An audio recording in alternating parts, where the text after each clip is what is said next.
Welcome to AJR Law Official YouTube channel. இன்னும் நீங்கள் இந்த சேனலுக்கு சப்ஸ்கிரைப் பண்ணலனா அப்போ உடனே சப்ஸ்கிரைப் பண்ணுங்கள். மறக்காமல் பக்கத்தில் இருக்கக்கூடிய பெல் ஐக்கானையும் ப்ரெஸ் பண்ணுங்கள். அப்போ தான் நான் போடுற வீடியோஸோட நோட்டிஃபிகேஷன் உங்களுக்கு இமீடியட்டாக கிடைக்கும். வீடியோவை ஸ்கிப் பண்ணாமல் பாருங்கள். வாங்க வீடியோக்குள்ளே போகலாம். இன்றைக்கி நம்ம என்ன ஆக்ட் பார்க்க போகிறோம் அப்படின்னு பார்த்தீங்கன்னு சொன்னால் ஒரு ஸ்டேட் மைனர் ஆக்ட் தான் பார்க்க போகிறோம். அதோட பேர் என்னென்னா the Tamil Nadu clinical establishments regulation act 1997. இந்த ஆக்டை தான் நம்ம பார்க்க போகிறோம்.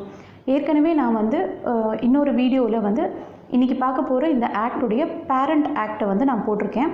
அதாவது அதோட பேர் the Tamil Nadu private clinical establishments regulation act 1997.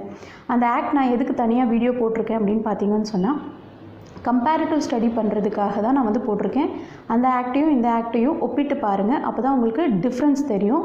இந்த ஆக்டில் என்னென்ன டெவலப்மெண்ட்ஸ் கொண்டு வந்திருக்காங்க, என்னென்ன அமெண்ட்மெண்ட்ஸ் கொண்டு வந்திருக்காங்கன்னு உங்களுக்கு ஈஸியாக புரியும். புரிதலுக்காக வேண்டி நான் வேறு வீடியோவில் போட்டிருக்கேன். ஒரே வீடியோவில் சொன்னால் உங்களுக்கு கன்ஃபியூஸ் ஆகும் அப்படின்றதுக்காக தான் நான் 2 செப்பரேட் வீடியோஸாக போட்டிருக்கேன். ஸோ மறக்காமல் அந்த வீடியோவையும் பாருங்கள். அது நாலேஜ் பர்பஸ்க்காக நான் போட்டிருக்கேன். இதுதான் சிலபஸில் இருக்கக்கூடிய ஆக்ட். ஆனால் நீங்கள் அது வேஸ்ட் ஆஃப் டைம்னு நினச்சிடாதீங்க. அந்த ஆக்டையும் ஒரு வாட்டி நீங்கள் ஓல்டு ஆக்டையும் ஒரு வாட்டி கோ த்ரூ பண்ணுங்கள். அப்போ உங்களுக்கு ஈஸியாக புரியும். வாங்க இந்த ஆக்ட் என்ன சொல்லுது அப்படின்னு சொல்லி பார்க்கலாம். இப்போ நம்ம பார்க்க போகிறது act number 19 of 2018. That is new act, the Tamil Nadu clinical establishments regulation act 1997. That is act number 4 of 1997 as amended by the Tamil Nadu act number 19 of 2018. So இந்த ஆக்டுடைய லாங் டைட்டில் என்ன சொல்லுது அப்படின்னு பார்த்தீங்கன்னு சொன்னால் பெருசாக டிஃப்ரென்ஸ் இல்லை, ஒரே ஒரு டிஃப்ரென்ஸ் தான் இருக்குது. ஓல்டு ஆக்டில் ப்ரைவேட் கிளினிக்கல் எஸ்டாப்ளிஷ்மெண்ட் அந்த வார்த்தை இருக்கும். ஆனால் இங்கே அந்த வார்த்தை இருக்காது. அதை எடுத்துகிட்டு வெறும் கிளினிக்கல் எஸ்டாப்ளிஷ்மெண்ட்ஸ் அப்படின்னு சொல்லி வச்சுருப்பாங்க. So an act to provide for the regulation of the clinical establishments in the state of Tamil Nadu for matters connected therewith or incidental thereto. மருத்துவமனை நிறுவனங்களை ஒழுங்குமுறைப்படுத்துறதுக்காக தான் இந்த சட்டம் கொண்டு வந்திருக்காங்க அப்படின்னு சொல்லி இந்த லாங் டைட்டில் இருந்து தெரியுது. வாங்க செக்ஷன் 1 ஷார்ட் டைட்டில் பற்றி சொல்லுது என்னன்னு பார்க்கலாம். செக்ஷன் 1 சப்செக்ஷன் 1 கீழே ஆக்டோட நேம் கொடுத்துருக்காங்க. உங்களுக்கே தெரியும், the Tamil Nadu clinical establishments regulation act 1997. Section 1 subsection 2 கீழே எக்ஸ்டென்ட் சொல்கிறாங்க. ஸோ இது தமிழகம் முழுவதும் விரிவடைகிறது. Extends to the whole state of Tamil Nadu அப்படின்னு சொல்லி சொல்கிறாங்க. சப்செக்ஷன் 3 கீழே என்ன சொல்கிறாங்கன்னு பார்த்தீங்கன்னு சொன்னால் என்னைக்கு என்ஃபோர்ஸ்மெண்ட்டுக்கு வருது அப்படின்னு சொன்னால் it shall come in to force at once அப்படின்னு சொல்கிறாங்க. அந்த அட் ஒன்ஸ்ன்னு சொல்லும் போது அவங்க நோட்டிஃபை பண்ண அந்த டேட் என்ன அப்படின்னா on which date it is நோட்டிஃபைடுன்னு பார்த்தீங்கன்னு சொன்னால் 1/6/2018. ஸோ இந்த act it comes to effect from 1/6/2018. இந்த அட் ஒன்ஸ்ன்றதுக்கு அந்த டேட் தான் நோட்டிஃபைட் டேட்லேருந்து தான் இது என்ஃபோர்ஸ்மெண்ட்டுக்கு வருதுன்னு சொல்லி நம்ம எடுத்துக்கணும். செக்ஷன் 2ல் தான் நிறைய அமெண்ட்மெண்ட்ஸ் கொண்டு வந்திருக்காங்க. ஸோ இதை இம்பார்ட்டன்ஸ் இந்த செக்ஷன் 2க்கு கொடுங்க. ப்ரிலிமினரி பாயிண்ட் ஆஃப் வியூவில் இதில் நிறைய கேட்குறதுக்கான வாய்ப்புகள் இருக்குது. இன்கேஸ் இந்த ஆக்ட்லேருந்து கேட்டாங்கன்னா இந்த டெஃபினிஷன்ஸ் ஓரியன்டாக கேட்பாங்க. வாங்க செக்ஷன் 2 கீழே என்னென்ன டெஃபினிஷன்ஸ் கொடுத்துருக்காங்கன்னு சொல்லி பார்க்கலாம்.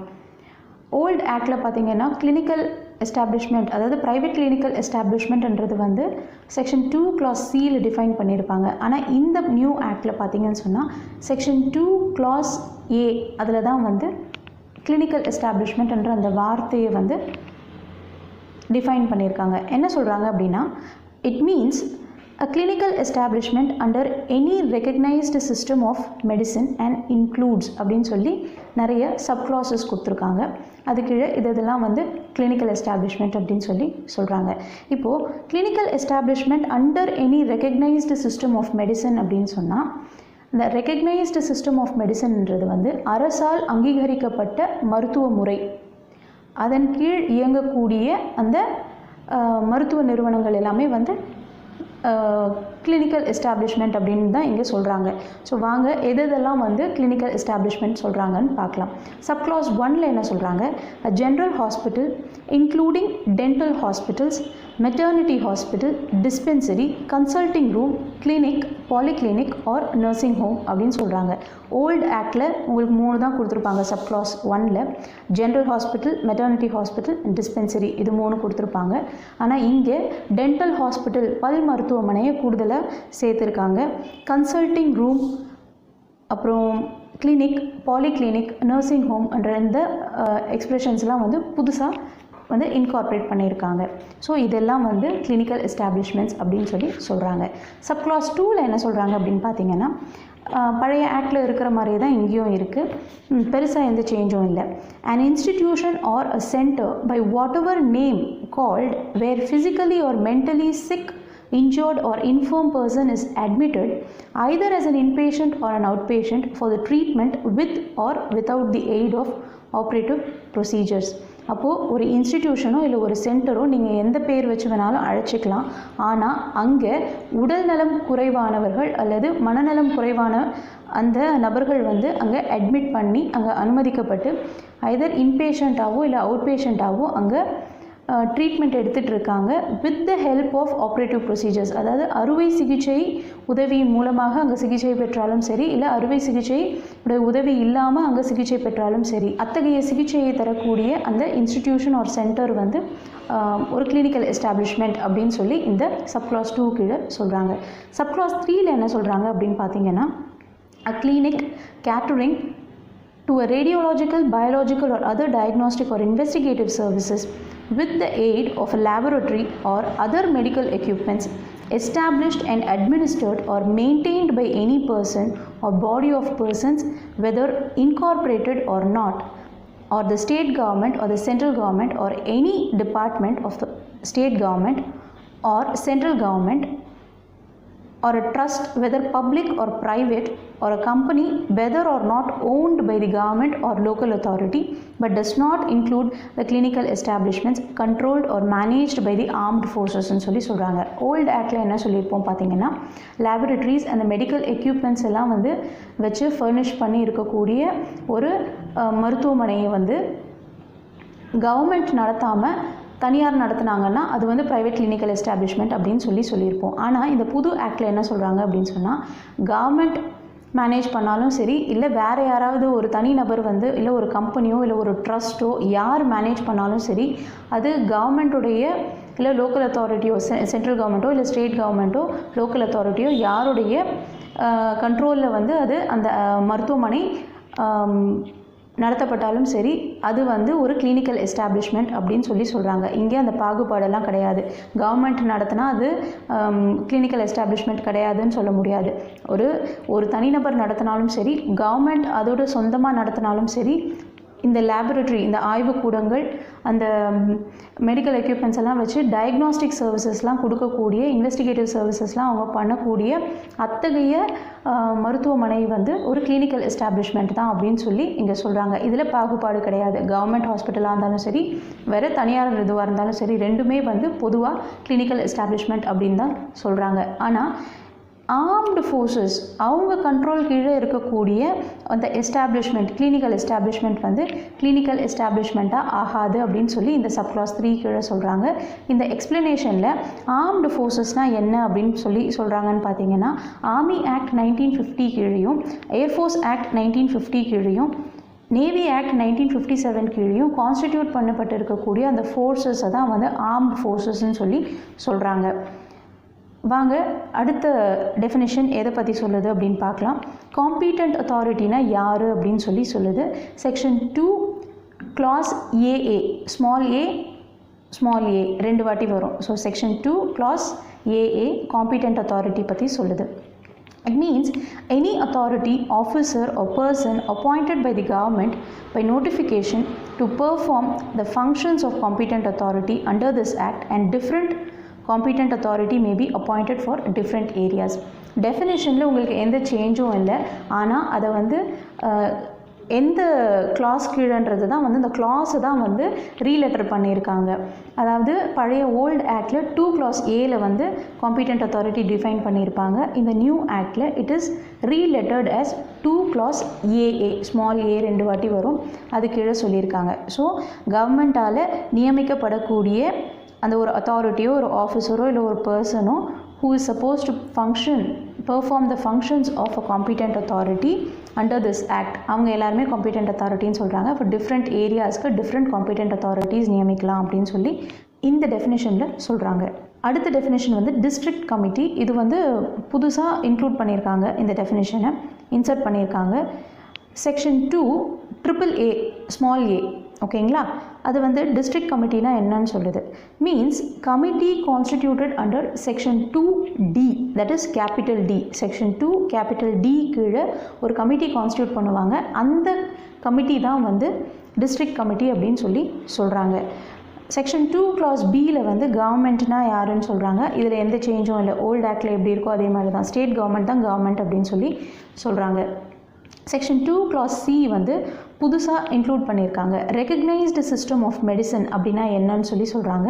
It means allopathy, yoga, naturopathy, Ayurveda, homeopathy, Siddha or Unani system of medicine or any other system of medicine recognised by the central government or state government அப்படின்னு சொல்லி சொல்கிறாங்க. அப்போது அரசால், அது சென்ட்ரல் கவர்மெண்ட்டோ இல்லை ஸ்டேட் கவர்மெண்ட்டால் வந்து அங்கீகரிக்கப்பட்டிருக்கக்கூடிய இந்த allopathy, yoga, naturopathy, Ayurveda, homeopathy, Siddha, Unani முறை மருத்துவங்கள்லாம் தான் வந்து அரசால் அங்கீகரிக்கப்பட்ட மருத்துவ முறை அப்படின்னு சொல்லி இந்த செக்ஷன் 2 clause Cயில் சொல்லியிருக்காங்க. செக்ஷன் 2 clause Dயில் வந்து ஸ்டேட் லெவல் அட்வைசரி கமிட்டின்னு புதுசாக ஒரு டெஃபினிஷனை இன்க்ளூட் பண்ணியிருக்காங்க. அது என்னன்னு பார்த்தீங்கன்னா, committee which is constituted under section 2 capital A, அது கீழே கான்ஸ்டியூட் பண்ணப்பட்டிருக்க அந்த கமிட்டியோட தான் அந்த கமிட்டியோட பேர் தான் வந்து ஸ்டேட் லெவல் அட்வைசரி கமிட்டி அப்படின்னு சொல்லி சொல்கிறாங்க. வாங்க இப்போ செக்ஷன் 2 கேபிட்டல் A என்ன சொல்லுது அப்படின்னு பார்க்கலாம். Constitution of state level advisory committee. அப்போது ஸ்டேட் லெவல் அட்வைசரி கமிட்டினா என்னன்னு பார்த்தோம். அதில் எப்படி கான்ஸ்டியூட் பண்ணுறாங்க, அதில் யார் யாரெல்லாம் மெம்பர்ஸாக இருக்காங்கன்றது தான் இந்த செக்ஷன் கீழே சொல்லியிருக்காங்க. வாங்க அது ஒரு வாட்டி பார்த்துடலாம். செக்ஷன் 2 கேபிட்டல் A கீழே சப்செக்ஷன் 1ல் வந்து இந்த ஸ்டேட் லெவல் அட்வைசரி கமிட்டியை யார் கான்ஸ்டிடியூட் பண்ணணும் அப்படின்னு பார்த்தீங்கன்னா ஸ்டேட் கவர்மெண்ட் தான் கான்ஸ்டிடியூட் பண்ணணும் அப்படின்னு சொல்லி சொல்கிறாங்க. சப்செக்ஷன் 2ல் வந்து யார் யாரெல்லாம் மெம்பர்ஸாக இருப்பாங்க அப்படின்னு சொல்லி சொல்கிறாங்க. அதில் சப்செக்ஷன் 2 clause Aயில் வந்து medical and rural health services உடைய டைரக்டர் வந்து எக்ஸ் அஃபிஷியோ சேர்பர்சனாக இருப்பார் அப்படின்னு சொல்லி சொல்கிறாங்க. clause Bயில் வந்து medical education director, that is director of medical education வந்து அவர் இல்லைனா அவரோட நாமினி வந்து எக்ஸ் அஃபிஷியோவாக இருப்பாங்க அப்படின்னு சொல்லி சொல்கிறாங்க. clause Cயில் வந்து commissioner of Indian medicine and homeopathy, அவர் இல்லைனா அவரோட நாமினி வந்து எக்ஸ் அஃபிஷியோவாக இருப்பாங்க அப்படின்னு சொல்லி சொல்லியிருக்காங்க. எக்ஸ் அஃபிஷியோ மெம்பராக இருப்பாங்கன்னு சொல்லி சொல்கிறாங்க. clause Dயில் வந்து director of public health and preventive medicine or his nominee வந்து எக்ஸ் அஃபிஷியோ மெம்பராக இருப்பாங்கன்னு சொல்லி சொல்கிறாங்க.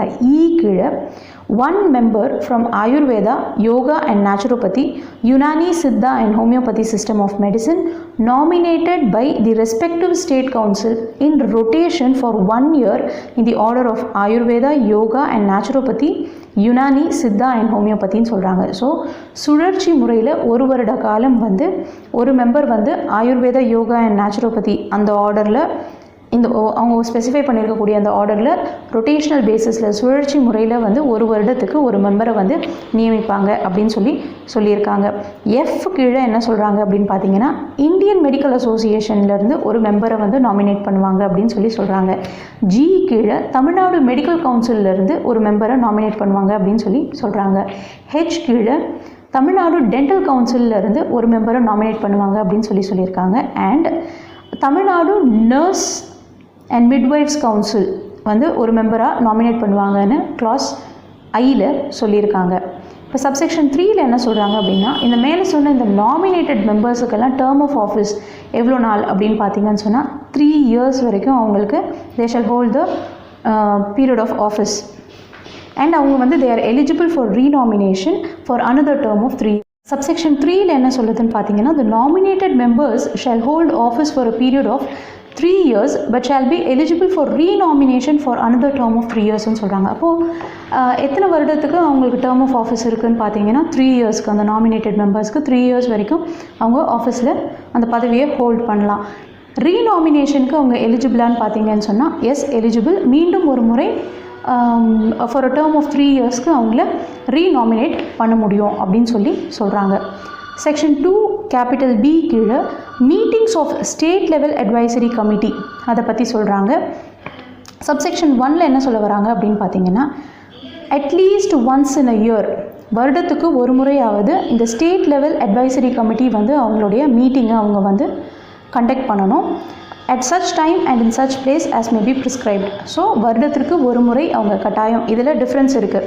டிஸ்ட்ரிக்ட் கமிட்டிக்கும் ஸ்டேட் லெவல் அட்வைசரி கமிட்டிக்கும் வந்து டிஃப்ரென்ஸ் இருக்குது இந்த மீட்டிங் கண்டக்ட் பண்ணுற அந்த பீரியடில். ஸோ ஸ்டேட் லெவல் அட்வைசரி கமிட்டியை பொறுத்த வரைக்கும் at least once in a year வந்து அவங்க மீட்டிங் கண்டக்ட் பண்ணணும் அப்படின்னு சொல்கிறாங்க. சப்செக்ஷன் 2 கீழே என்ன சொல்கிறாங்கன்னு பார்த்தீங்கன்னா, சேர்பர்சன் வந்து அந்த மீட்டிங்கை ப்ரிசைட் பண்ணுவார். அவருடைய ஆப்சன்ஸில் அந்த மற்ற மெம்பர்ஸ் இருக்காங்க பார்த்தீங்களா, அவங்கெல்லாம் அவங்களுக்குள்ளேயே ஒரு மெம்பரை சூஸ் பண்ணி அந்த மெம்பரை அந்த மீட்டிங்கை ப்ரிசைட் பண்ண சொல்லி பரிந்துரைப்பாங்க. அப்போது அந்த மெம்பர் வந்து அந்த அப்படி சூஸ் பண்ணப்பட்ட அந்த மெம்பர் வந்து அந்த மீட்டிங்கை ப்ரிசைட் பண்ணுவார் அப்படின்னு சொல்லி சப்செக்ஷன் 2ல் சொல்கிறாங்க. சப்செக்ஷன் 3ல் என்ன சொல்கிறாங்க அப்படின்னு சொன்னால், number of members necessary to constitute a quorum. ஒரு கோரம் அமையிறதுக்கு எத்தனை மெம்பர்ஸ் இருக்கணும் மீட்டிங்கில் அப்படின்னு சொல்லிட்டு, அண்ட் த ப்ரொசீஜர் என்ன ப்ரொசீஜர் ஃபாலோ பண்ணோன்றது அதுக்கேற்ற மாதிரி ப்ரிஸ்கிரைப் பண்ணியிருப்பாங்க, அதை ஃபாலோ பண்ணிக்கணும் அப்படின்னு சொல்கிறாங்க. செக்ஷன் 2 கேபிட்டல் சி கீழே வந்து functions of state level advisory committee இருக்குது. அதில் என்ன சொல்ல வராங்க அப்படின்னு பார்த்தீங்கன்னா, the state level advisory committee shall advise the government upon the matters of regulation of clinical establishments and perform such other functions as may be assigned to it by the government from time to time. ரெண்டு functions, district கமிட்டியோட ஃபங்க்ஷன்ஸையும் இதையும் போட்டு confuse பண்ணிக்காதீங்க. Section 2 capital C கீழே state level advisory கமிட்டியோட function என்னென்னா, கவர்மெண்ட்டுக்கு advice பண்ணுவாங்க. என்னென்னா இந்த கிளினிக்கல் எஸ்டாப்ளிஷ்மெண்ட்ஸை ரெகுலேட் பண்ணுற அந்த மேட்டர்ஸ் சம்மந்தமாக அவங்க வந்து அட்வைஸ் பண்ணுவாங்க. அண்ட் ஸ்டேட் கவர்மெண்ட் வந்து அவங்களுக்கு அசைன் பண்ணக்கூடிய அந்த ஃபங்க்ஷன்ஸை வந்து அவங்க பெர்ஃபார்ம் பண்ணுவாங்க. இதுதான் அவங்களுடைய ஃபங்க்ஷன்ஸு. செக்ஷன் 2 கேபிட்டல் டியில் வந்து கான்ஸ்டிடியூஷன் ஆஃப் டிஸ்ட்ரிக்ட் கமிட்டி சொல்கிறாங்க. இதில் என்ன சொல்ல வராங்க அப்படின்னு பார்த்தீங்கன்னா, இங்கேயும் அந்த ஸ்டேட் கவர்மெண்ட் தான் இந்த டிஸ்ட்ரிக்ட் கமிட்டியை வந்து கான்ஸ்டிடியூட் பண்ணுவாங்க. அது சப்செக்ஷன் 1ல் சொல்லியிருக்கு. சப்செக்ஷன் 2ல் வந்து இந்த டிஸ்ட்ரிக்ட் கமிட்டியில் வந்து யாரெல்லாம் மெம்பர்ஸாக இருப்பாங்கன்னு சொல்லி அது கீழே இருக்கக்கூடிய அந்த கிளாஸஸில் வந்து அவங்க சொல்லியிருக்காங்க. ஒன்று ஒன்றா பார்க்கலாம் யார் யாரெல்லாம் மெம்பராக வந்து அவங்க அப்பாயிண்ட் பண்ணுறாங்க அப்படின்னு சொல்லிட்டு. Medical and rural health services உடைய டெப்யூட்டி டைரக்டர் வந்து சேர்பர்சனாக இருப்பார், எக்ஸ் அஃபீஷியோ சேர்பர்சனாக இருப்பாருன்னு சொல்லி கிளாஸ் ஏ சொல்லுது. கிளாஸ் பியில் வந்து கவர்மெண்ட் மெடிக்கல் காலேஜ் இந்த டிஸ்ட்ரிக்ட் இந்த மாவட்டத்தில் இருக்கக்கூடிய கவர்மெண்ட் மெடிக்கல் காலேஜுடைய டீன் வந்து ஒரு மெம்பராக இருப்பார் அப்படின்னு சொல்கிறாங்க.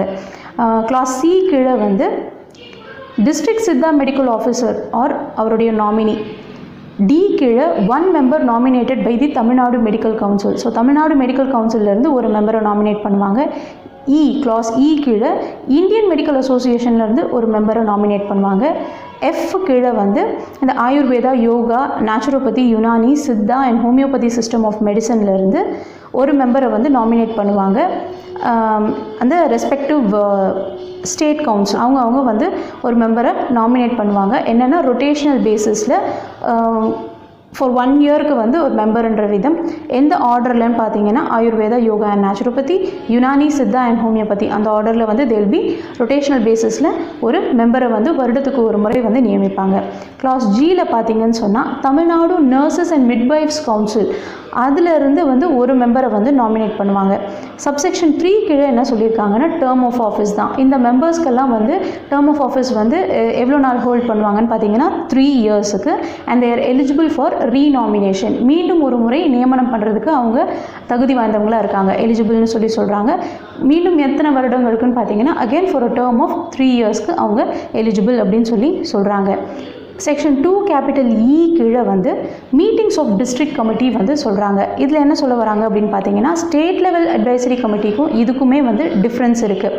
அங்கே வந்து ஸ்டேட் லெவலில் வந்து at least once in a year வந்து மீட்டிங் வந்து கண்டக்ட் பண்ணோம் அப்படின்னு சொல்லியிருப்போம். இங்கே சப்செக்ஷன் 1ல் என்ன சொல்கிறாங்க, every 6 months at least once in every 6 months குறைந்தபட்சம் ஒரு 6 மாதங்களுக்கு ஒரு முறையாவது வந்து இவங்க டிஸ்ட்ரிக்ட் கமிட்டி வந்து மீட்டிங்கை வந்து கண்டக்ட் பண்ணணும் அப்படின்னு சொல்கிறாங்க. At such time and such place as may be ப்ரிஸ்கிரைப்டுன்னு சொல்கிறாங்க. சப்செக்ஷன் 2 கீழே பார்த்தீங்கன்னு சொன்னால் சேர்பர்சன் வந்து அந்த மீட்டிங்கை ப்ரிசைட் பண்ணுவார். அவருடைய ஆப்சன்ஸில் வந்து அந்த மெம்பர்ஸ் இருக்காங்க இல்லைங்களா, நாமினேட் பண்ணப்பட்ட அந்த மெம்பர்ஸ் வந்து அவங்களுக்குள்ளே இருந்தே ஒரு மெம்பரை சூஸ் பண்ணி அவங்க வந்து அந்த மீட்டிங்கை ப்ரிசைட் பண்ண வைப்பாங்க. சப்செக்ஷன் 3ல் என்ன சொல்கிறாங்க அப்படின்னு பார்த்தீங்கன்னா, இந்த கோரமை வந்து கான்ஸ்டியூட் பண்ண, இந்த கோரம் அமையிறதுக்கு எத்தனை மெம்பர்ஸ் வேணும் அப்படின்றது அதோடைய ப்ரொசீஜர் எல்லாமே வந்து as may B prescribed, that shall be prescribed, அதை ப்ரிஸ்கிரைப் பண்ண விதத்தில் வந்து அதை அமைச்சுக்குவாங்க அப்படின்னு சொல்லி சொல்கிறாங்க.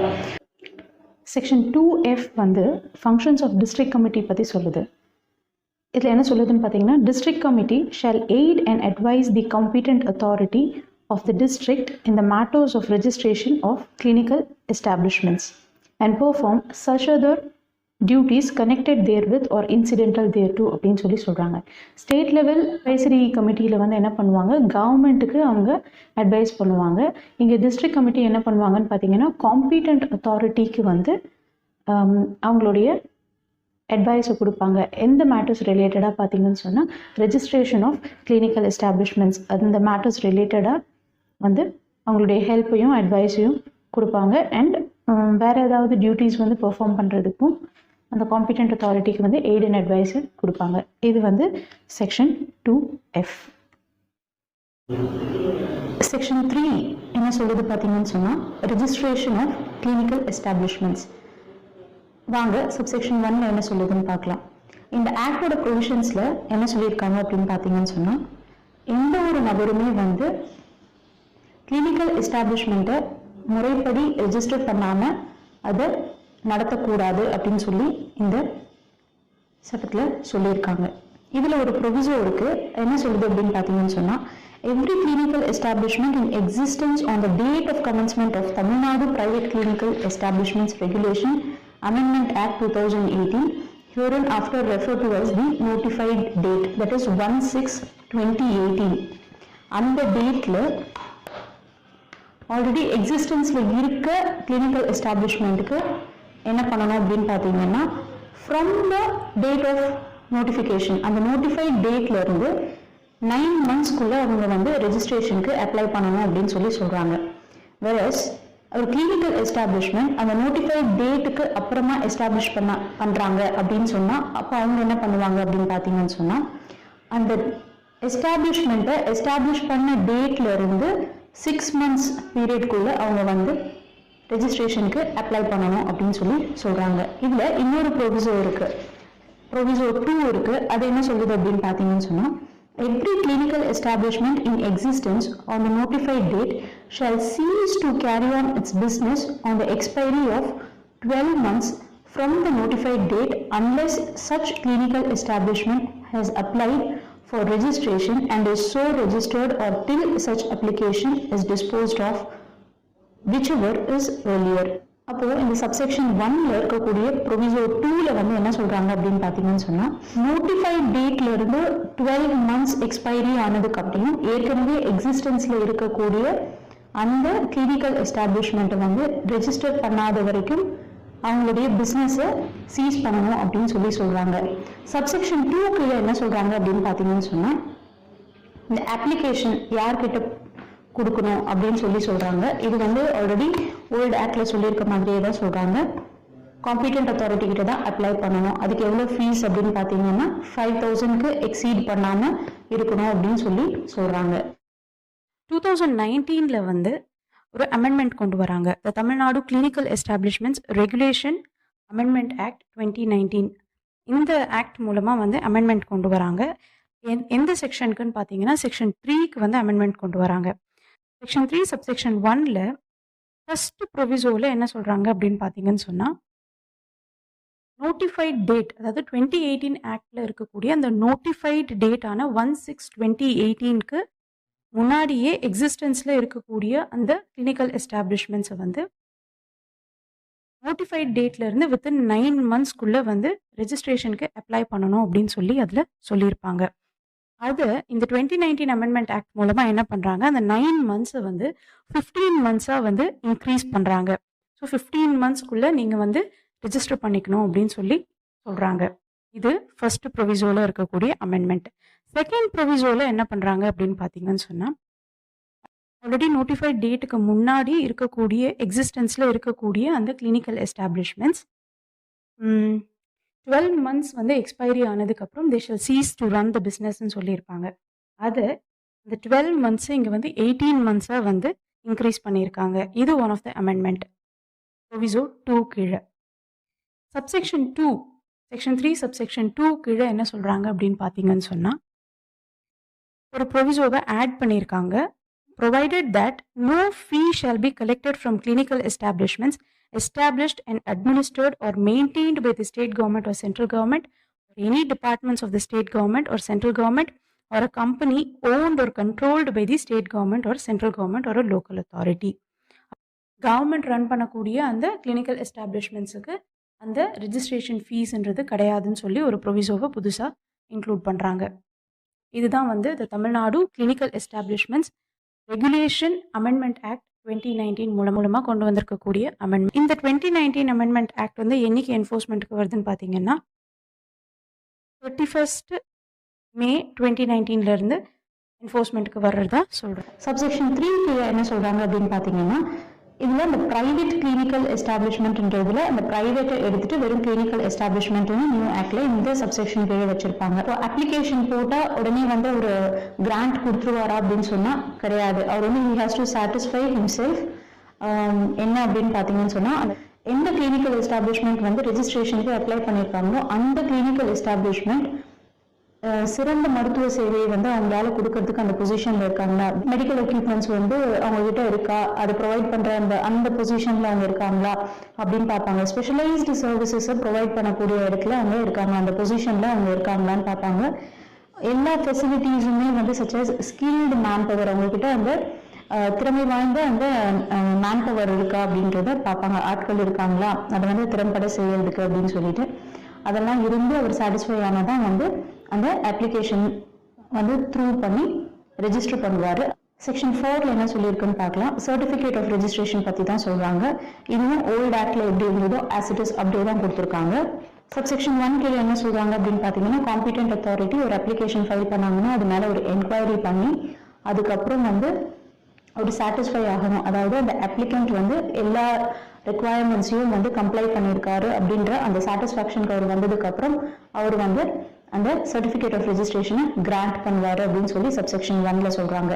சப்செக்ஷன் 2ல என்ன சொல்கிறாங்க அப்படின்னு பார்த்தீங்கன்னா என்கொயரி நடத்திட்டு ரீசனபிள் ஆப்பர்ச்சுனிட்டி அந்த கிளினிக்கல் எஸ்டாப்ளிஷ்மெண்ட்க்கு கொடுத்ததுக்கு அப்புறமாவும் அவர் வந்து சாட்டிஸ்ஃபை ஆகலை, அதாவது அந்த அப்ளிகண்ட் வந்து ரெக்குவயர்மெண்ட்ஸை வந்து கம்ப்ளை பண்ணாமல் இருக்காங்க அப்படின்னு சொல்லி அவர் ஃபீல் பண்ணார் அப்படின்னு சொன்னால் for the reasons to be recorded in writing அதுக்கான காரணங்களை வந்து அவர் பதிவு பண்ணிட்டு அந்த அப்ளிகேஷனை ரிஜெக்ட் பண்ணிடுவார். இது ஓல்டு ஆக்ட்ல ஆஸ் இட் இஸ் அப்படியே தான் இருக்கு. சப்செக்ஷன் 3 கீழே என்ன சொல்றாங்கன்னா validity of certificate of registration எத்தனை வருஷத்துக்குன்னு பார்த்தீங்கன்னா 5 இயர்ஸ்க்கு ரினியூ பண்ண முடியுமானா ரினியூ பண்ண முடியும். அட் அ டைம்ல 5 இயர்ஸ்க்கு ரினியூவல் கொடுப்பாங்க. ஒரு வாட்டி ரினியூ பண்ணீங்கன்னா 5 இயர்ஸ்க்கு வேலிடிட்டி இருக்கும். அது எக்ஸ்பைரி ஆன உடனே மீண்டும் வந்து ரினியூ பண்ணுவாங்க. ரினியூ பண்ணாங்கன்னா மறுபடியும் ஒரு 5 இயர்ஸ்க்கு வேலிடிட்டி இருக்கும். இப்படி சப்செக்ஷன் 4ல என்ன சொல்றாங்க அப்படின்னு பார்த்தீங்கன்னா ரினியூவல் ஆஃப் ரெஜிஸ்ட்ரேஷனுக்கு ஒரு ப்ரிஸ்கிரைப்டு டைம். சப்செக்ஷன் 4ல என்ன சொல்றாங்க அப்படின்னு பார்த்தீங்கன்னா ரினியூவல் ஆஃப் ரெஜிஸ்ட்ரேஷனுக்கு வந்து ஒரு பர்டிகுலர் டைம் பீரியட் வந்து அவங்க ப்ரிஸ்கிரைப் பண்ணியிருப்பாங்க. அந்த டைம் பீரியட்குள்ள வந்து அவங்க அப்ளை பண்ணி ரினியூ பண்ணிக்கலாம் அப்படின்னு சொல்லி சப்செக்ஷன் 4ல சொல்றாங்க. சப்செக்ஷன் 5ல என்ன சொல்றாங்கன்னு சொன்னா ஒரு சர்டிஃபிகேட் ஆஃப் ரெஜிஸ்ட்ரேஷன் வந்து தொலைஞ்சிடுச்சுன்னா it is lost or damage or mutilated or destroyed அப்படின்னு சொன்னா அந்த அப்ளிகண்ட் வந்து என்ன பண்ணணும் அப்படின்னா அவர் வந்து அந்த காம்பிடென்ட் அத்தாரிட்டிக்கு அப்ளை பண்ணி அலாங் வித் ஃபீஸ் வந்து அப்ளிகேஷன் வந்து போட்டார் அப்படின்னு சொன்னால் டூப்ளிகேட் சர்டிஃபிகேட் ஆஃப் ரெஜிஸ்ட்ரேஷனை வந்து காம்பிடென்ட் அத்தாரிட்டி இஷ்யூ பண்ணுவாங்க. அதை வந்து யூஸ் பண்ணிக்கலாம் அப்படின்னு சொல்லி சொல்கிறாங்க. இது செக்ஷன் 4. வாங்க இப்போ செக்ஷன் 5 பார்க்கலாம். எதை பற்றி சொல்லுதுன்னு பார்த்தீங்கன்னா சஸ்பென்ஷன் ஆர் கேன்சலேஷன் ஆஃப் ரெஜிஸ்ட்ரேஷனை பற்றி தான் சொல்லுது. ஓல்டு ஆக்ட்லேயும் செக்ஷன் 5 வந்து suspension or cancellation of registration பற்றி தான் டீல் பண்ணுது. ஆனால் இங்கே வந்து கொஞ்சம் அமெண்ட் பண்ணியிருக்காங்க. புது செக்ஷன் வந்து இன்ட்ரடியூஸ் பண்ணியிருக்காங்க, இதில் இன்சர்ட் பண்ணியிருக்காங்க. செக்ஷன் 5 சப்செக்ஷன் 1ல வந்து என்ன சொல்கிறாங்க அப்படின்னு பார்த்தீங்கன்னா இது வந்து புதுசாக கொடுத்துருக்காங்க. இது ஓல்டு ஆக்டில் இருக்காது. இந்த நியூ ஆக்டில் என்ன சொல்கிறாங்க அப்படின்னு சொன்னால் the holder of certificate of registration of such clinical establishment அவங்க வந்து என்ன பண்ணியிருப்பாங்கன்னு பார்த்தீங்கன்னு சொன்னால் இந்த ஆக்ட் உடைய ப்ரொவிஷன்ஸ் கீழே வந்து கன்விக்ட் பண்ணப்பட்டிருந்தாங்கன்னு சொன்னால் எப்படின்னு பார்த்தீங்கன்னா அக்ரிகேட்டாக 3 times வந்து அவங்க கன்விக்ட் ஆகிருந்தாங்கன்னு சொன்னால் கியூமுலேட்டிவாக பார்த்தீங்கன்னா 3 times அவங்க வந்து கன்விக்ட் ஆகியிருந்தாங்க அப்படின்னு சொன்னால் அந்த காம்பிடென்ட் அத்தாரிட்டி என்ன பண்ணலாம் அப்படின்னு சொன்னால் அந்த சர்டிஃபிகேட் ஆஃப் ரெஜிஸ்ட்ரேஷனை வந்து கேன்சல் பண்ணலாம் ஃபார் சச் எஸ்டாப்ளிஷ்மெண்ட். அண்ட் இந்த கிளினிக்கல் எஸ்டாப்ளிஷ்மெண்ட்டுக்கு மேலும் ஒரு ஷாக் என்ன அப்படின்னு பார்த்தீங்கன்னு சொன்னால், அதுக்கப்புறமா அவங்க வந்து ஃப்ரெஷ் அப்ளிகேஷன் ஃபார் ரெஜிஸ்ட்ரேஷன் வந்து பண்ண முடியாது. அதுக்கு அந்த காம்பீட்டன்ட் அத்தாரிட்டி வந்து பெர்மிட் பண்ண மாட்டாங்க. செக்ஷன் 5(1)A அதுக்கு என்ன சொல்லுது அப்படின்னு பார்த்தீங்கன்னு சொன்னால், the competent authority ஏற்கனவே நம்ம இந்த ஓல்ட் ஆக்ட்ல பார்த்துருக்கோம். ஷோ காஸ் நோட்டீஸ்ல அதுக்கான ரீசன்ஸை சைட் பண்ணியிருப்பாங்க. எதுக்காக வந்து உங்களுடைய எஸ்டாப்ளிஷ்மெண்ட்டுடைய ரெஜிஸ்ட்ரேஷனை வந்து ஏன் சஸ்பெண்ட் பண்ணக்கூடாது இல்லை கேன்சல் பண்ணக்கூடாது அப்படின்னு சொல்லிட்டு சூனோட்டோவோ இல்லை ஒரு கம்ப்ளைண்ட்டை பேஸ் பண்ணியோ வந்து ஷோ காஸ் நோட்டீஸ் கொடுக்கலாம் அப்படின்னு சொல்லி பழைய ஆக்ட்ல வந்து செக்ஷன் 5 சப்செக்ஷன் 1 கீழே சொல்லியிருப்பாங்க. ஆனால் இங்கே செக்ஷன் 5 சப்செக்ஷன் 1(A) கீழே அது சொல்றாங்க. சப்செக்ஷன் 2ல என்ன சொல்றாங்க அப்படின்னு பார்த்தீங்கன்னு சொன்னா, கிளினிக்கல் எஸ்டாப்ளிஷ்மெண்ட்டுக்கு போதுமான ரீசனபிள் ஆப்பர்ச்சுனிட்டி கொடுத்ததுக்கு அப்புறம் இந்த competent authority if he is satisfied that அந்த கிளினிக்கல் எஸ்டாப்ளிஷ்மெண்ட் வந்து இந்த ஆக்ட் கீழே இருக்கக்கூடிய ப்ரொவிஷன்ஸை ப்ரீச் பண்ணியிருக்காங்க, இல்லை சர்டிஃபிகேட் ஆஃப் ரெஜிஸ்ட்ரேஷன்ல கொடுத்துருக்கக்கூடிய அந்த கண்டிஷன்ஸை வந்து வயலேட் பண்ணி ப்ரீச் பண்ணியிருக்காங்கன்ற மாதிரி அவர் ஃபீல் பண்ணியிருந்தாருன்னு சொன்னால், இந்த ஆக்ட்ல சொல்லியிருக்க ப்ரொவிஷன்ஸை பேஸ் பண்ணி ஆக்ஷன் நம்ம கிளினிக்கல் எஸ்டாப்ளிஷ்மெண்ட்னால எடுத்திருந்தாலும் பாரபட்சம் பார்க்காம என்ன பண்ணணும் அப்படின்னு சொன்னால், அந்த காம்பீட்டன்ட் அத்தாரிட்டி அந்த எஸ்டாப்ளிஷ்மெண்ட்டை சஸ்பெண்ட் பண்ணணும் ஃபார் சச் பீரியட். அவங்களுக்கு எது சரின்னு தோணுதோ அந்த பீரியட் வரைக்கும் அவங்க சஸ்பெண்ட் பண்ணுவாங்க ஆர் கேன்சல் த ரெஜிஸ்ட்ரேஷன். இதுல ஒரு ப்ரொவிசோ இருக்கு. அது என்ன சொல்றாங்க அப்படின்னு பாத்தீங்கன்னு சொன்னா, பப்ளிக் இன்ட்ரெஸ்ட்ல வந்து பொதுநலன் கருதி ஷோ காஸ் நோட்டீஸ் கூட இல்லாம for reasons to be recorded in writing அந்த எஸ்டாப்ளிஷ்மெண்ட்டுடைய அந்த கிளினிக்கல் எஸ்டாப்ளிஷ்மெண்ட்டுடைய ரெஜிஸ்ட்ரேஷனை வந்து சஸ்பெண்ட் பண்ணலாம் அப்படின்னு சொல்லி சொல்றாங்க. இது வந்து செக்ஷன் 5. இப்போ செக்ஷன் 5(A) பார்க்கலாம். இது வந்து புதுசா இன்சர்ட் பண்ணியிருக்காங்க இந்த செக்ஷனை. அதுல வந்து என்ன அப்படின்னு பார்த்தீங்கன்னு சொன்னா, maintenance of facilities and services by clinical establishments அதுதான் சொல்றாங்க. இதுல மொத்தம் 2 சப்செக்ஷன்ஸ் இருக்கு. ஃபர்ஸ்ட் சப்செக்ஷன் என்ன சொல்லுது அப்படின்னு பார்த்தீங்கன்னு சொன்னா, ஒவ்வொரு கிளினிக்கல் எஸ்டாப்ளிஷ்மெண்ட்டும் என்ன பண்ணணும் அப்படின்னு சொன்னா, கவர்மெண்ட் வந்து பிரிஸ்கிரைப் பண்ணி இருக்கக்கூடிய அந்த minimum standard for facilities and services அதை வந்து ஒரு மினிமம் ஸ்டாண்டர்ட்ஸை வந்து மெயின்டைன் பண்ணணும் அப்படின்னு சொல்லியிருப்பாங்க. Every clinical establishment shall maintain minimum standards of facilities and services as may be prescribed. இதுல சப்செக்ஷன் 2க்கு என்ன சொல்றாங்க அப்படின்னு பார்த்தீங்கன்னா, ஒவ்வொரு ரெகக்னைஸ்டு சிஸ்டம் ஆஃப் மெடிசின்ஸ் ஏற்கனவே பார்த்துருக்கோம் இல்லையா, அரசால் அங்கீகரிக்கப்பட்ட ஒவ்வொரு மருத்துவ முறைக்கும் வந்து தனித்தனியா வந்து அதுக்கு தனித்தனியா எஸ்டாப்ளிஷ்மெண்ட்ஸ் இருக்கும். அதுல வந்து டிஃப்ரெண்ட் கேட்டகரி ஆஃப் கிளினிக்கல் எஸ்டாப்ளிஷ்மெண்ட்ஸுக்கு தனித்தனியா ஸ்டாண்டர்ட்ஸ் வந்து இந்த கவர்மெண்ட் வந்து ஃபிக்ஸ் பண்ணி வச்சிருப்பாங்க, minimum standards of facilities and services. அப்போ அந்த மாதிரி பிரிஸ்கிரைப் பண்ணியிருக்கக்கூடிய அந்த minimum standard of facilities and சர்வீசஸை வந்து சப்செக்ஷன் 1 கீழே இந்த கிளினிக்கல் எஸ்டாப்ளிஷ்மெண்ட் என்ன பண்ணணும் அப்படின்னு சொன்னா மெயின்டைன் பண்ணணும் அப்படின்னு சொல்றாங்க. செக்ஷன் 5(B) பார்த்தீங்கன்னா duties and responsibilities of clinical establishments அதை பத்தி சொல்லுது. இந்த செக்ஷனும் வந்து ஒரு நியூலி இன்சர்டட் செக்ஷன் தான். இது வந்து ஓல்ட் ஆக்ட்ல இருக்காது. ஏன்னா டியூட்டிஸ் அண்ட் ரெஸ்பான்சிபிலிட்டிஸை பத்தி நம்ம எங்கேயுமே அங்கே பேசியிருக்க மாட்டோம் கிளினிக்கல் எஸ்டாப்ளிஷ்மெண்ட்ஸை பொறுத்த வரைக்கும். இங்கே வந்து நம்ம இப்போ பேச போகிறோம். அதில் வந்து பார்த்தீங்கன்னு சொன்னால் என்னென்ன டியூட்டிஸ்லாம் இருக்குன்றது கிளாஸ் A இருந்து கிளாஸ் E வரைக்கும் கொடுத்துருக்காங்க. அது என்னென்ன அப்படின்றத பார்க்கலாம். கிளாஸ் A என்ன சொல்றாங்க அப்படின்னு பார்த்தீங்கன்னு சொன்னால், the medical legal cases or potentially medical legal cases such as accidents, road accidents, accidental burns or induced burns இருக்கட்டும், poisoning or criminal assaults, இதெல்லாம் வந்து victims வந்து தானாகவே வந்து they present themselves before the clinical establishments. அப்போ என்ன சொல்றாங்க அப்படின்னா, ஒரு எமர்ஜென்சிக்காக தான் அங்கே போயிட்டு பார்க்கறதுக்கு போவாங்க கிளினிக்கல் எஸ்டாப்ளிஷ்மெண்ட்டுக்கு. அப்போ இந்த விக்டிம்ஸ் எல்லாம் வந்து அங்கே அந்த கிளினிக்கல் எஸ்டாப்ளிஷ்மெண்ட்ஸ்ல வந்து போகும்போது அவங்களுக்கு ஃபர்ஸ்ட் எய்ட் முதலுதவி வந்து பண்ணணும் அப்படின்னு சொல்லி அட்மினிஸ்டர் பண்ணணும் அப்படின்னு சொல்றாங்க. And take other life saving or stabilising emergency measures.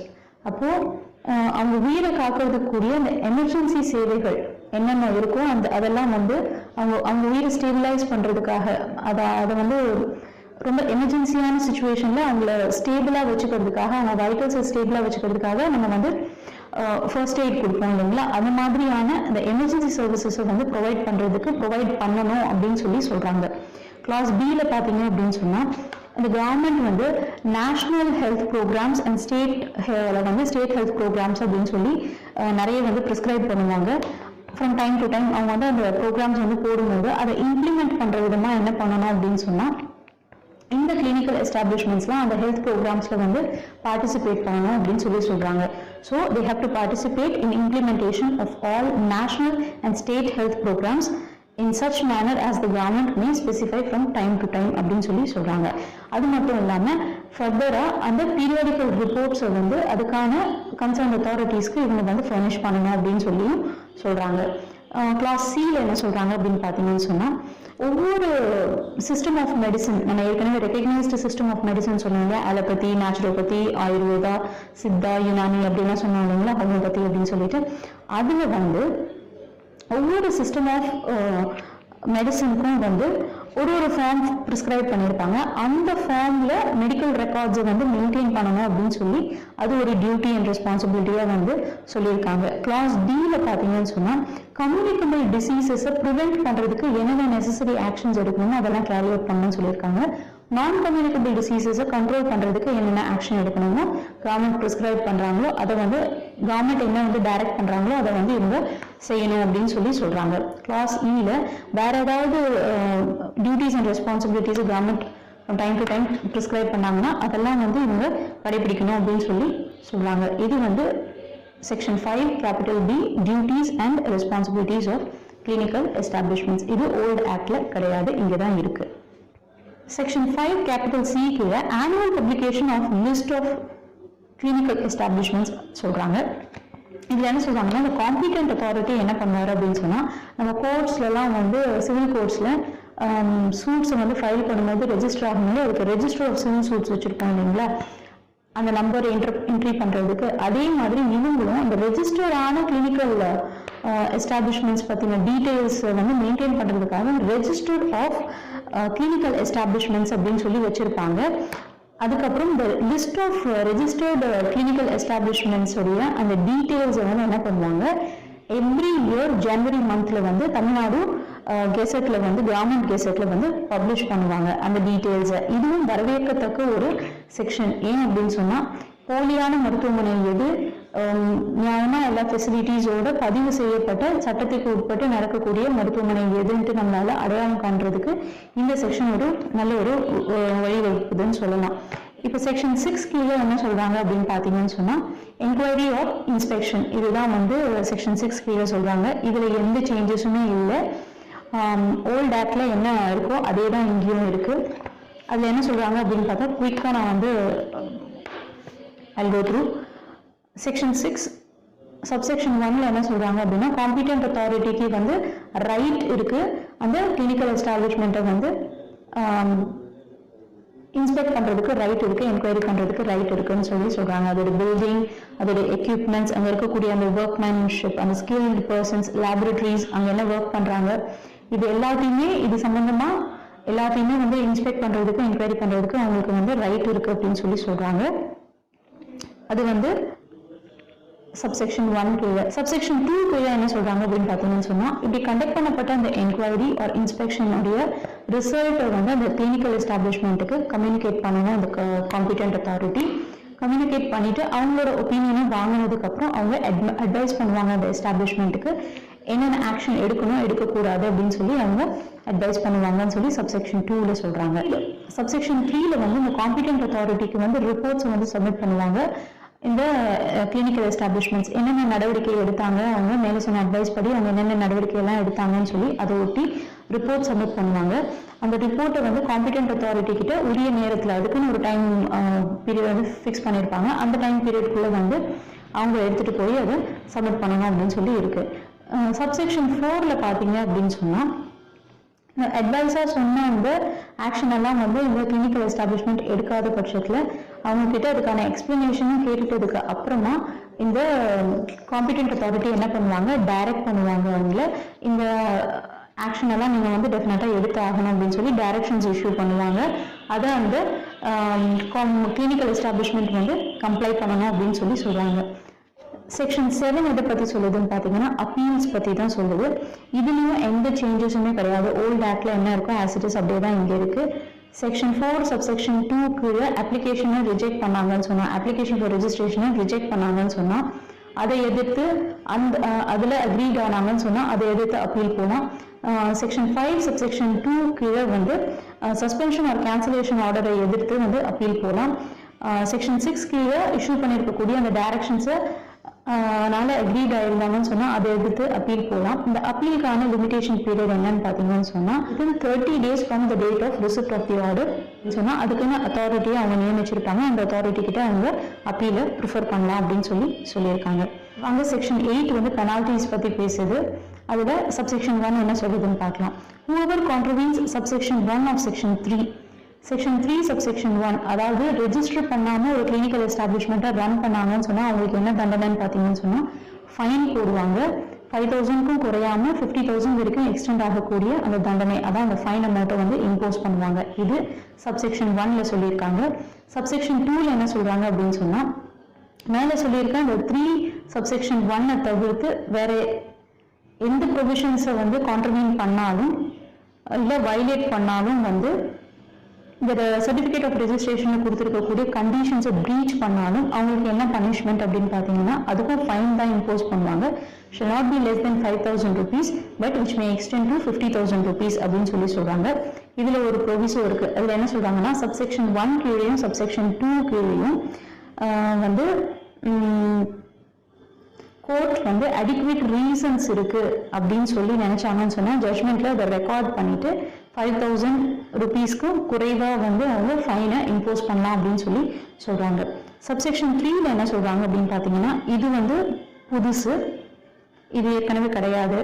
அதில் என்ன சொல்ல வராங்கன்னா whoever willfully disobeys any direction lawfully given by any person or authority empowered under this act to give such direction or obstructs any person or authority in the discharge of any function which such person or authority is required or empowered under this act to discharge shall be punishable with fine which may extend to 30,000 rupees. அப்போ வேண்டுமென்றே வந்து ஒரு lawful authority direct கொடுத்துருக்கக்கூடிய அந்த டைரக்ஷனை வந்து obey பண்ணாமல் வேண்டுமென்றே வந்து அதை டிஸ்ஒபே பண்ணுறாங்க அப்படின்னு சொன்னால் அவங்களுக்கு என்ன தண்டனை அப்படின்னு சொன்னால் அது மட்டும் இல்லை, இதில் வந்து பப்ளிக் சர்வெண்ட் தான்.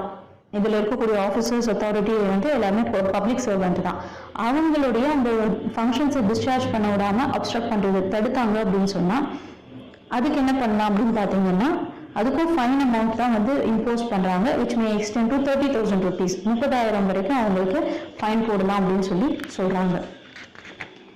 சப்செக்ஷன் 4 என்ன சொல்கிறாங்க அப்படின்னு பார்த்தீங்கன்னு சொன்னால் whoever being required by or under this act to supply any information, இந்த ஆக்ட் கீழே ஒருத்தர் வந்து இன்ஃபர்மேஷனை வந்து கொடுக்கணும் அப்படின்னு சொல்லி அவருக்கு வந்து இந்த சட்டத்துக்கு கீழே வந்து சொல்லப்பட்டிருக்கு அப்படின்னு சொன்னால் அத்தகைய நபர் வேண்டுமென்றே அந்த இன்ஃபர்மேஷனை சொல்லாமல் மறைச்சு வச்சிருக்காரு ஒன்று, அப்படி இல்லைன்னா or gives information which he knows to be false, அல்லது பொய்யான ஒரு தகவலை வந்து அவர் கொடுக்குறாரு அப்படின்னு சொன்னால், இல்லைன்னா அவருக்கு உண்மையிட்டு அதை வந்து பிலீவ் பண்ணாத ஒரு விஷயத்தை வந்து அத்தகைய தகவலை அவர் பரிமாறுறாரு அப்படின்னு சொன்னால் he shall be punishable with fine which may extend to 30,000 rupees. இதுக்கும் 30,000 வரைக்கும் ஃபைன் போடுறாங்க.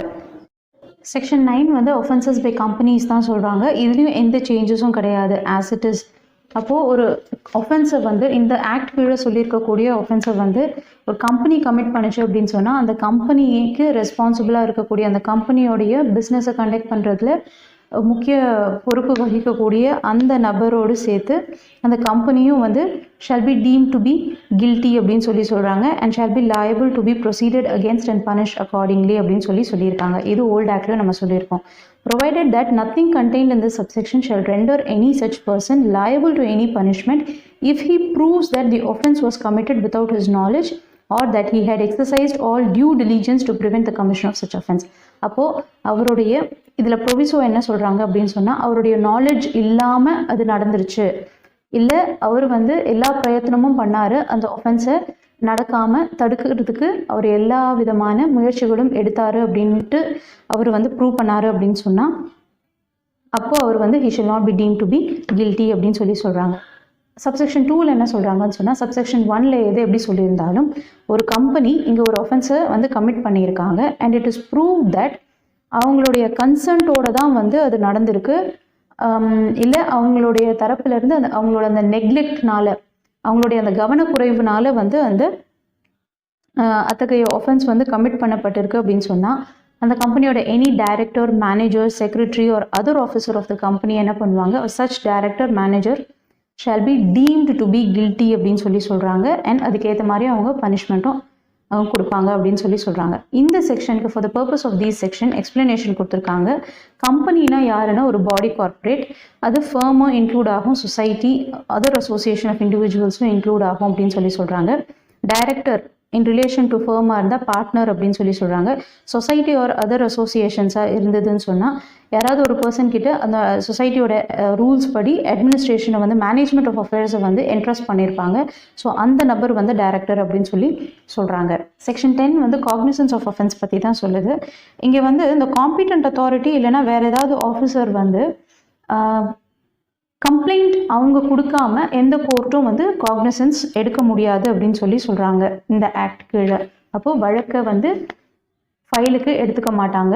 ஏன்னா அந்த கம்ப்ளைண்ட்டை யார் கொடுக்கணும், காம்பிட்டன்ட் அத்தாரிட்டி இல்லைனா வந்து any other person authorised by him on his behalf.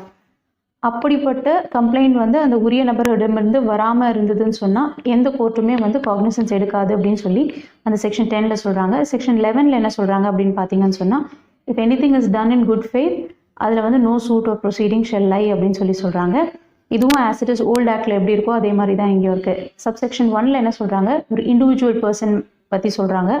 Good ஃபெய்த்தில் இந்த ஆக்ட் கீழே இருக்கக்கூடிய ப்ரொவிஷன்ஸ் மூலமாக அவர் ஏதாவது ஒரு செயலோ நடவடிக்கையிலோ ஈடுபட்டார் அப்படின்னு சொன்னால் அத்தகைய நபர் மீது அவர் குட் ஃபெய்த்தில் செஞ்சதுனால அவர் மீது எந்த வழக்கும் பாயாது, அவரை ப்ராசிக்யூட் பண்ண முடியாது, அவர் எனி அதர் லீகல் ப்ரொசீடிங்ஸ் ஒரு ஆக்ஷன் அவர் மேலே எடுக்க முடியாது அப்படின்னு சொல்கிறாங்க. சப்செக்ஷன் 2ல் வந்து it is against the government. என்ன சொல்கிறாங்க அப்படின்னு பார்த்தீங்கன்னா, கவர்மெண்ட் வந்து குட் ஃபெய்த்தில் சில நடவடிக்கைகள் எடுக்கும்போது, பப்ளிக் இன்ட்ரெஸ்ட்டில் எடுக்கும்போது அந்த எஸ்டாப்ளிஷ்மெண்ட் சில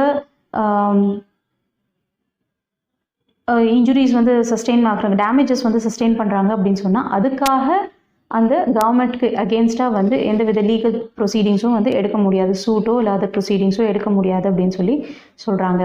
செக்ஷன் 12 கீழே வந்து ஃபர்னிஷிங் ஆஃப் ரிட்டர்ன்ஸ், இது வந்து பழைய ஆக்ட்லேயும் ஓல்டு ஆக்ட்லேயும் அப்படி தான் இருக்குது. ஸோ என்ன பண்ணுவாங்க அப்படின்னா, காம்பிட்டன்ட் அத்தாரிட்டிக்கு வந்து அவங்க ஒரு ஃபிக்ஸட் டைம் கொடுத்துருப்பாங்க. அந்த டைமுக்குள்ளே வந்து returns, statistics and other informations எல்லாம் வந்து competent authority time to time வந்து இந்த கிளினிக்கல் எஸ்டாப்ளிஷ்மெண்ட்ஸ் கிட்டேருந்து கலெக்ட் பண்ணணும். அதெல்லாம் இந்த கிளினிக்கல் எஸ்டாப்ளிஷ்மெண்ட்ஸ் அவங்க ஸ்டாட்டிஸ்டிக்ஸ், அவங்க ரெக்கார்ட்ஸ், அவங்க ரிட்டர்ன்ஸ் இது எல்லாத்தையுமே வந்து காம்பிட்டன்ட் அத்தாரிட்டிக்கு ஃபைல் பண்ணணும் அப்படின்னு சொல்கிறாங்க. செக்ஷன் 13 கீழே என்ன சொல்கிறாங்க அப்படின்னு சொன்னால், every authority or every officer who is duly authorized to exercise the powers or to discharge any duty imposed on it or him by under this act அப்படின்னு சொன்னால் shall be deemed to be a public servant சொல்கிறாங்க. எங்கேருந்து meaning எடுத்துக்கணும் அப்படின்னு பார்த்தீங்கன்னா, section 21 of IBC அந்த general எக்ஸ்பிளனேஷனில் public சர்வெண்ட்டுக்கு என்ன explanation கொடுத்துருக்காங்களோ அது சேம் எக்ஸ்பிளனேஷன் இந்த செக்ஷன் 13க்கு கன்ஸ்டியூ பண்ணணும். ஸோ இந்த ஆக்டில் எந்தெந்த officers, authority and every officer இந்த ஆக்ட் கீழே வந்து செய்ய சொல்லியிருக்க ஃபங்க்ஷன்ஸ் எல்லாம் வந்து டிஸ்சார்ஜ் பண்ணுறாங்களோ அவங்க எல்லாருமே பப்ளிக் சர்வெண்ட் அப்படின்னு சொல்கிறாங்க. செக்ஷன் 14 கீழே வந்து ரூல்ஸ் பற்றி தான் பேசுது, பவர் டு மேக் ரூல்ஸ்.